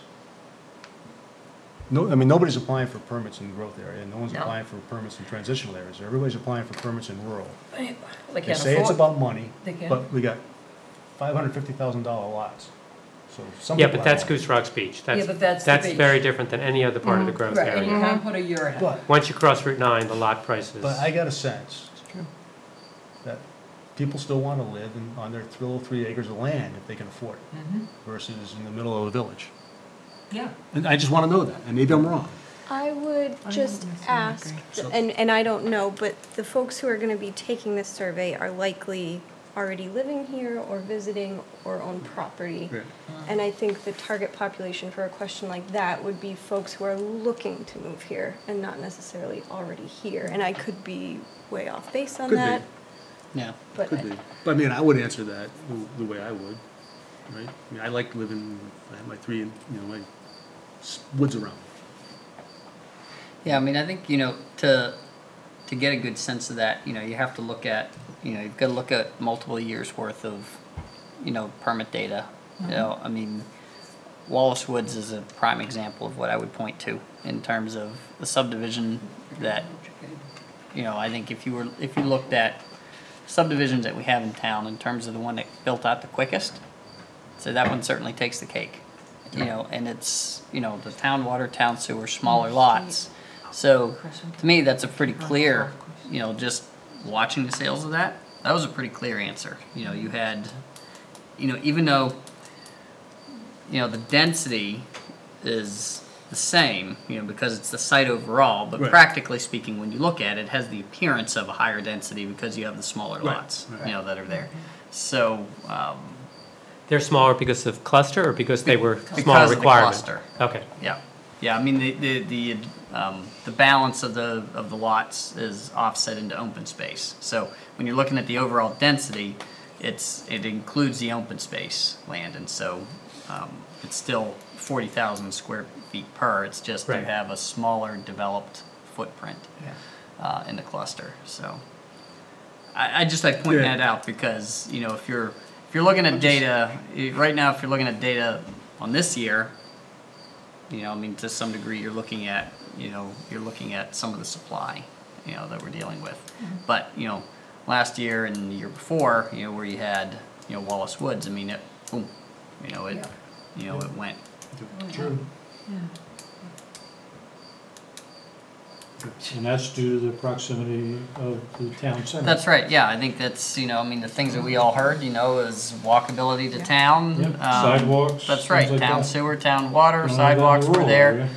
And for a lot of folks, it was a lot smaller of a lot to man, you know, to have to maintain. And what's So, the, just out of curiosity, I know this is taking us off topic, but what's the demographic there versus, you know, you raising a family like the Older people. 3 acre? Say it's the It's older people. There's no families It's there. over Yeah. 50, I would say. Right. So that's is probably as much a factor. Yeah, okay. Those right. people would, Yeah, but again, you've Yeah. had If I had lots kids, that, I'd- I think what were they selling for, 2 1/4, you know, I think is what those lots were selling for, and by the time you put the house on there, I They mean, actually went for more than that, I think. yeah, I mean, All of there them were a couple of specs that Yeah. were in there that went for, you know, 280. in 1.2, Well, with yeah. a house on it, so, 1.25. yeah, so.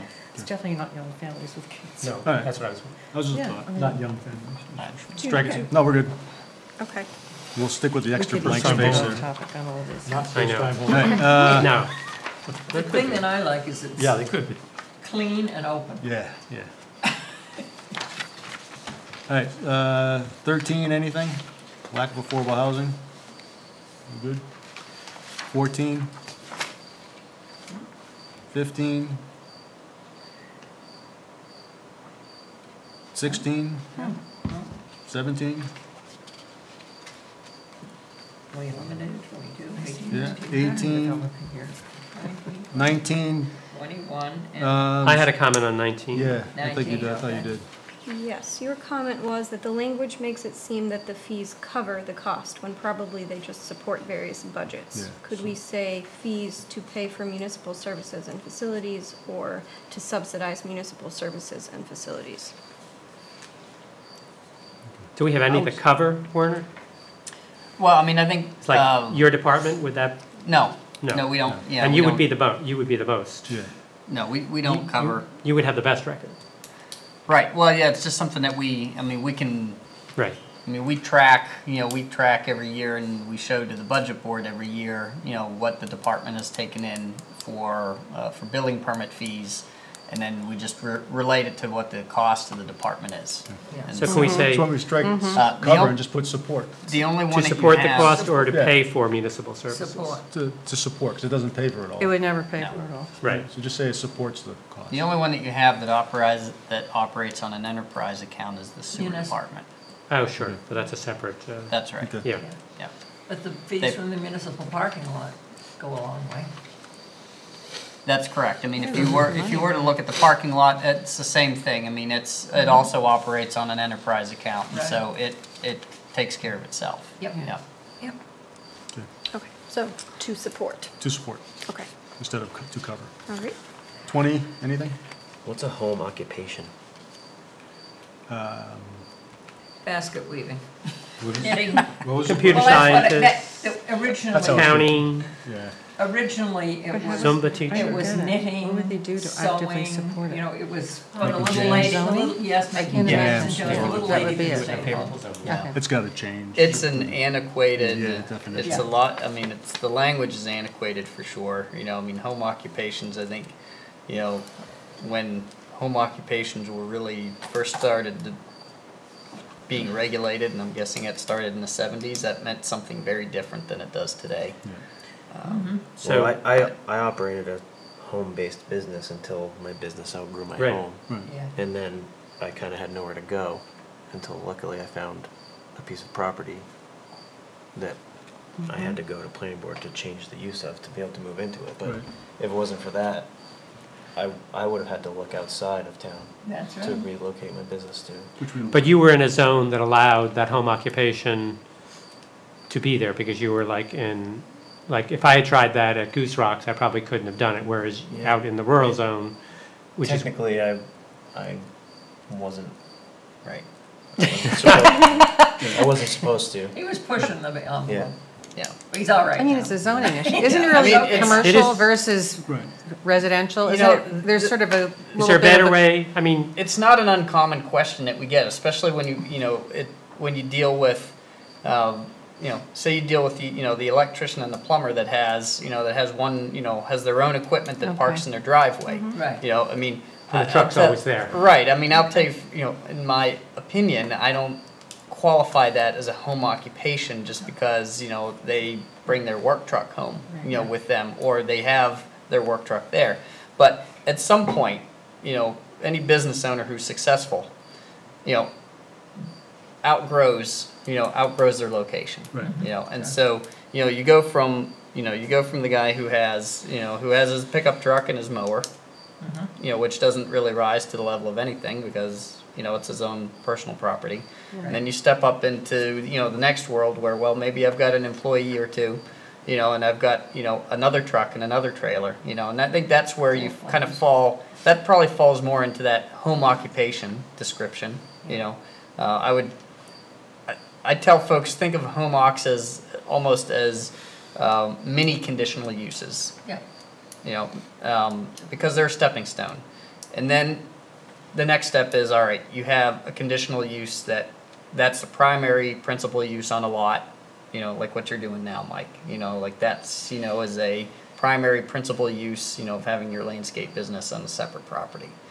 So I would say kind of where you were before you were in that middle stage. You were at that, probably at that home occupation level, And then just as you continue to grow, it was time to look for, different property. The issue, that you run into is having minimum lot sizes for each individual use, and so in farm and forest, if you have a home and you're going to have a business, that's larger than a home occupation, I mean, technically you need 6 acres of land, in order to meet that, and that's, Right. I mean, I think for a lot of, smaller businesses, that's a problem.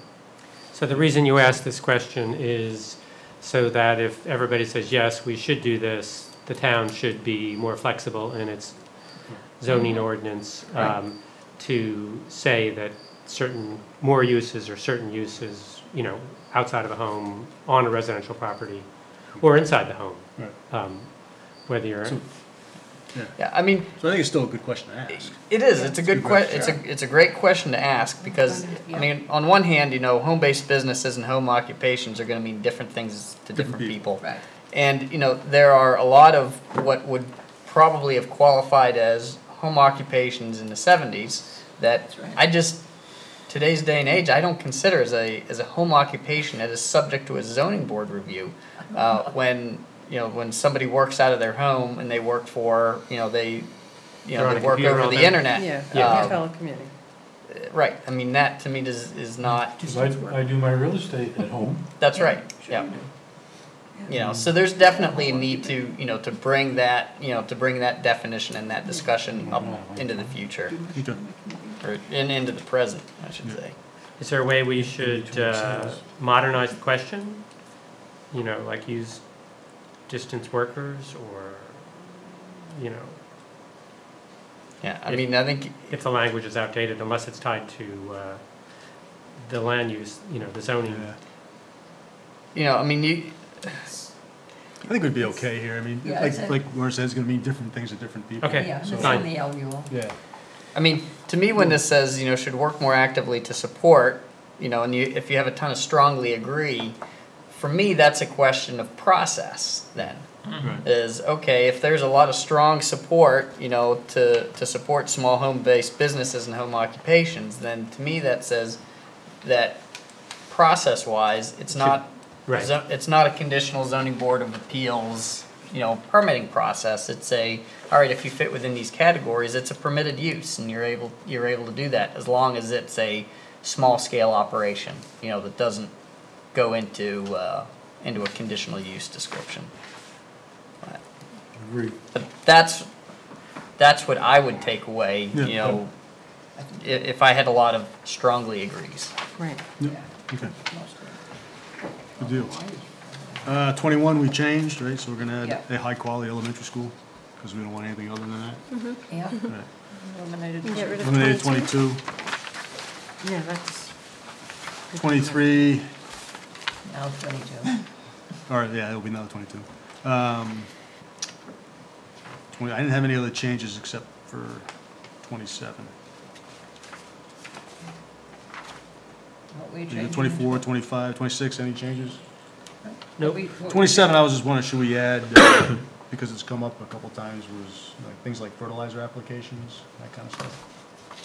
So we talk about septic systems, we Right, talk about not chemical limited to. discharge. Should we include application of fertilizer or something like Such that? as to the- enhanced recreation, septic Just to systems, chemical broaden discharges. the scope of the question. So what would you say?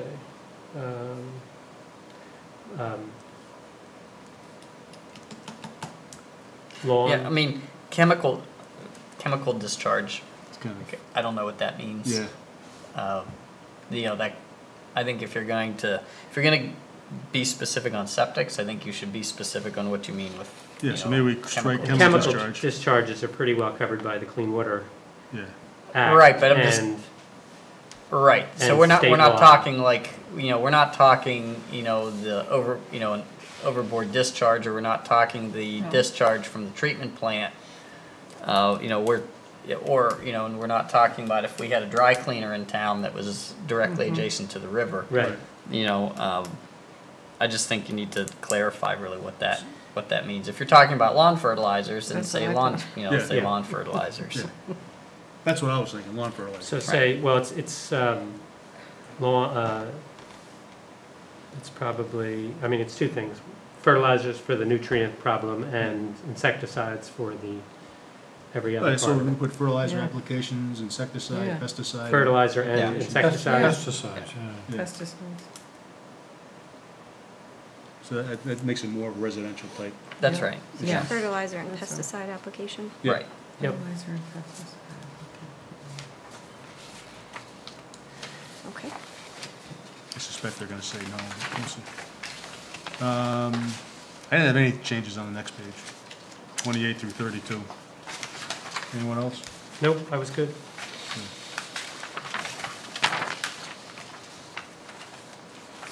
Next page, 33 through 35, and then 36 is a big one, so. I had no changes. 36, I just had the description of Cape Porpoise. Yes. Stores in the area are oriented toward basic goods such as groceries, hardware, and streets are narrow. I was suggesting we get rid of hardware. Hardware's gotta go. Yeah, no hardware stores. So this, and just to let you, this language came directly from the Of course. comp plan, but, and I Okay. know, Paul, in your email, you said, do we want to change the language to reflect the current conditions on the ground, or do we want people to disagree with the old language to reflect the loss? By leaving in hardware store in the question, or in the description of the zone. So we asking the traditional character? Would be nice. We're asking them, yeah, whether, Hey, yeah, that's a good point.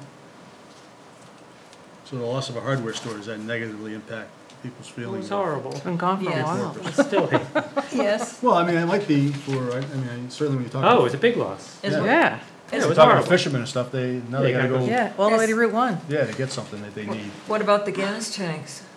Every time your lawnmower runs out of gas? Yes. Oops, gotta make a trip. It's true. Okay, so let's leave it. Okay. Well, it just looks like we didn't update it in 20 years. Jeez. Like we didn't look at it, we just, All right. I mean, Okay, so this is described this way in our comp plan. Right, which we're looking to revise. Right, Yeah. so as And- described in our current comp plan, so maybe we just put that in there, so that's where it came No from. one knows what that is. Yeah. That's okay. To basic goods such as groceries and narrow streets. So you want to strike it? I just did. You just did, and she's the secretary. She struck it, so we'll strike it. Did you strike I mean, there just are- Or basic and goods, hardware? High-priced. Yeah, there's also high price. Yeah, but you. I mean, it's shifted High-priced to. home Gas goods, stations, you can put a lot of high-priced home things in there. goods, Yeah, and fine wine. yeah, it's shifted toward, it's shifted from things that normal people need to Right, every things day. that tourists need. Yeah, they're That's more, right, just like Dock Square. Yeah, yeah. Good. So- Groceries and art. Art too, let's not forget. The right down. yeah, so I think, Yeah, that's probably, and the same critique when I read the Dock Square, I was sort of thinking, that there aren't really day-to-day convenience items The other good than old days. the pharmacy. yeah, there's And- a lot of things that Cape Porpoise doesn't have. Okay, so what do we want to do with Cape Porpoise? What do we want to strike? Strike hardware? How about oriented towards groceries, tourists, or what's a nice way to describe retail? Just say retail? Groceries and retail? Yeah, that's You do better. that. Yeah, it's Yeah. really not groceries though, it's restaurants. No, but, no. Oh, we're Oh, talking about strawberries, I'm sorry, what am I Yeah, we thinking? have How could I restaurants. forget that? Well, I you could crossed add the street. restaurants. I Yeah, crossed you the could street. add Restaurants. restaurants. That's had a rebirth. Yeah, You're Groceries, not kidding. restaurants, and Groceries, retail. restaurants. so how about, Restaurants. do we need this descriptor, which I don't think is Streets are applicable narrow. anymore, No. areas oriented toward basic goods. It used to be, Mhm. but it's no longer. So could we just say stores in the area include groceries, retail, and restaurants? I think that sounds good, Yeah, Okay. yeah. forget the basic goods.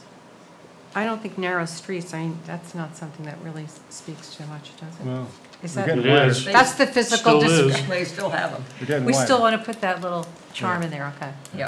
All right. Narrow Until they streets. widen It's them, pretty charming. until they take everybody's front yard. Okay. Watch out on School Street. Werner, So you- It's did just I, weird it's yes, stuck so in. it's going to be Stores in the area. oriented toward groceries, restaurants, and retail, Yeah. and streets are That's narrow. right. Yeah. Get rid of the basic. Okay, and Dock Square is no longer a Any changes description to of well, Dock Dock Square Square, we accurate? leave out restaurants, which is now a big part Yes. of that. Mhm. It would So seem add to me. restaurants, Yeah. locally owned galleries, Shops and Restaurants. Gift restaurants. shops, Shops and restaurants, Shops and galleries. restaurants. shops and restaurants. Instead of day-to-day convenience Right. items. Yeah. Comprises, is a retail center, Well, some of those things might be day-to-day conveniences to others. They are to me. Okay, so I'll just add restaurants to Yeah. that description. Yeah. All right. Any other changes to the other descriptions? that was it? Okay. Okay. So, I think the last open thing was what we're gonna say about 6.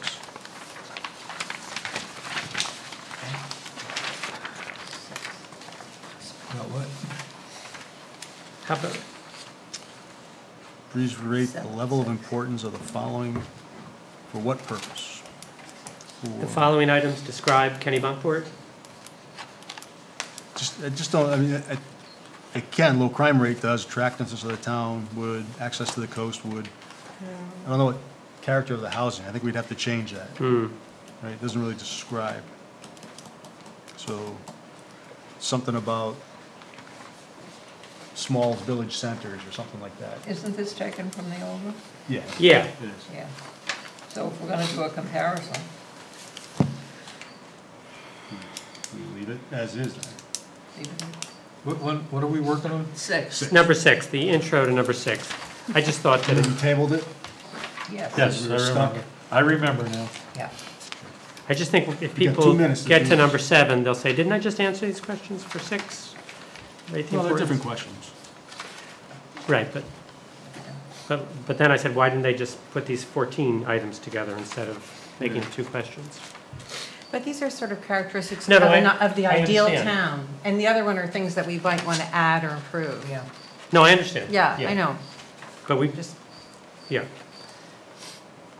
but we've, Okay, well, you makes me a good point. So what if we said, please rate the level of importance of these aspects to an ideal town? Leave out the whole idea of Kennebunkport. Right, so if this is your ideal town, what's important? They all are, and then I guess that's not really a question to ask, is it? I had written, to what degree do you assign the importance of the following characteristics? Okay. That's good.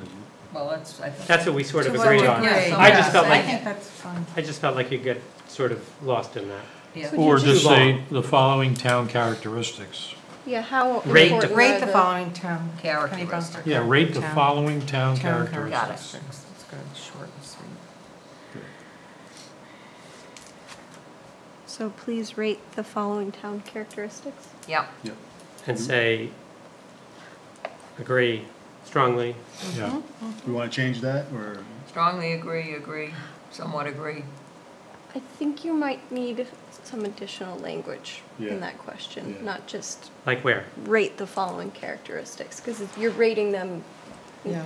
based on what? Rating them How against important what? they are to you for living in the community, how the, what? Or please rate the importance of the following town characteristics. Isn't that what we're doing? That's what it To- says. We're just getting rid of level. Just add town. Well, that's better characteristics. than, Yeah. Just add town characteristics after following. so, So please rate the level of importance of the following. no, we're getting town- rid of Get the rid level. Please Right. rate the importance importance of of the following following town characteristics. characteristics. What are you laughing at, Warner? I feel like I'm working on a term paper here. Yeah, I know. We are. Smithing. We're This is gonna do it a in once in a harmony next 10-year survey, right? It's gotta be, all I'm thinking I'm not gonna live long enough to get this done. right. We got 4 minutes left. Okay. Okay, so, all right. Is everyone good with that language? Good with Please that. rate the We level can of hope, yeah. importance of the following town This is the last chance to characteristics. change, otherwise it No, goes I'm done. goes to print.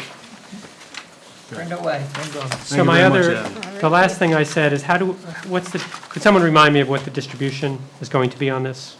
How are we getting this to people? How are we getting it to the There's a letter. going out. non-resident taxpayers? Go ahead. particularly. Tell all the details. We In the we tax put a envelope. notice that we're doing? to be sent out with the tax bill mailers. Yeah, we got that. Not the survey. Not It the survey includes a itself. link to the survey, as well as information for people who want to access paper copies of the survey, and how Got we it, go about okay. doing that. I think it will be publicized on the town website. Right. Honestly, I don't know other mechanisms that Right. you would all like to. So, yeah. Can we, Access can There's we? the Kennebunkport Residents Association, which is really disseminates information quickly and regularly. The That's- library's another hub. A lot of people come in and out of there, believe it or not. Sure. Town office Town office. and the library. And can we do it on the, the various town email, which have become relatively well-used, I think? Yeah, the distribution The list. distribution, I don't know how those get sorted. Yeah, you have to sign up for like planning board. you have Yeah, to- folks have to Right, you decide sign which up. ones they want, they want to receive notifications Right. for. So, could Is there a we, general one that people basically everybody signs up for? I think I think there's a general, but other than that, it's check with- specific. I mean, if we Yeah. just did ours, it would probably be pretty limited, I'm guessing? Yeah, so, I wouldn't want to. There might be 40 people. Yeah. I think we just need to send it to everybody that's on the list.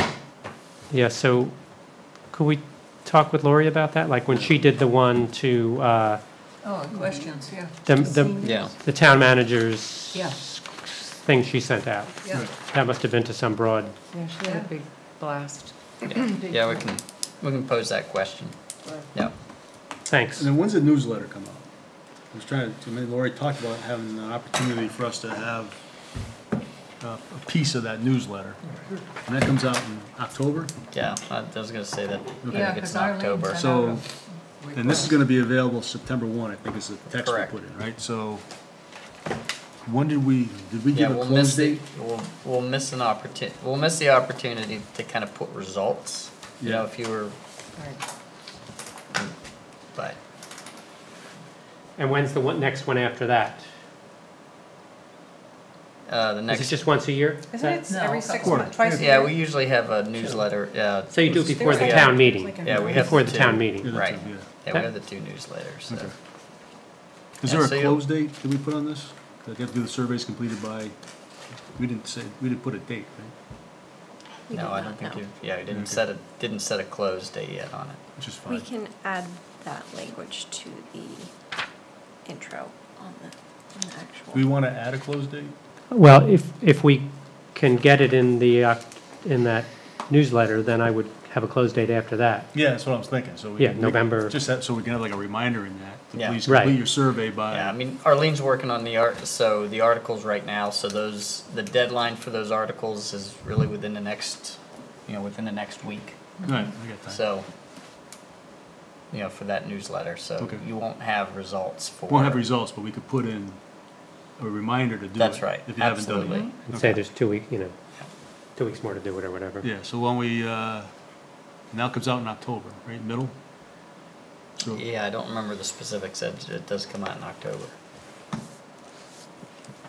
And you wanna close it on the November 1? close on election day, just for fun. Yeah, November 1. Yeah, You want to do election day? All right, yeah, November 1. Oh, you mean to have them available? No, to have them, well, just to have them closed. You could submit it up to election day. Right, yeah, or you could even have them here on a Yeah, table. so let me do that, let's do election day, we do the last Yeah. day of submittal. Mhm. And I'll make that day more important to everybody. More Who people. should I email November about, 6th. getting Okay, the so- newsletter board? I would say we have to table, unfortunately, Abby, your discussions again. That's okay. Any other business before I take a motion to adjourn? That we need to discuss? next date. Next date? So the 1st and 3rd, if I'm looking at the calendar correctly, would be September 4th or the 18th. I'm not available either. Not available either? Either. I'm traveling both those weeks. No, I'm sorry. I'm available the second time. I am available the 18th. The 18th. 18th? It's October. I'm traveling both the weeks. Okay. That works. September 18th? September 18th. Sounds good. And can Do we that, Mike? put on the agenda the guidelines we were talking about? Yes, we need to put on the agenda the guidelines we talked about.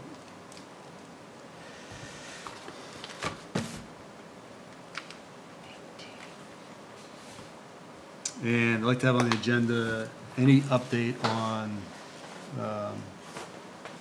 special committees we have. Short-term rental, if they have anything.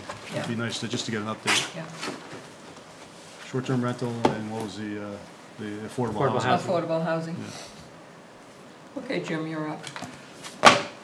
Hearing no further business, I move that we adjourn. I second that. All in favor? Aye. Thank you very much for your guys' perseverance through today's meeting. Okay. And if anyone's still listening No, at it's home, fine, it's yours. I have mine. you're very nice people.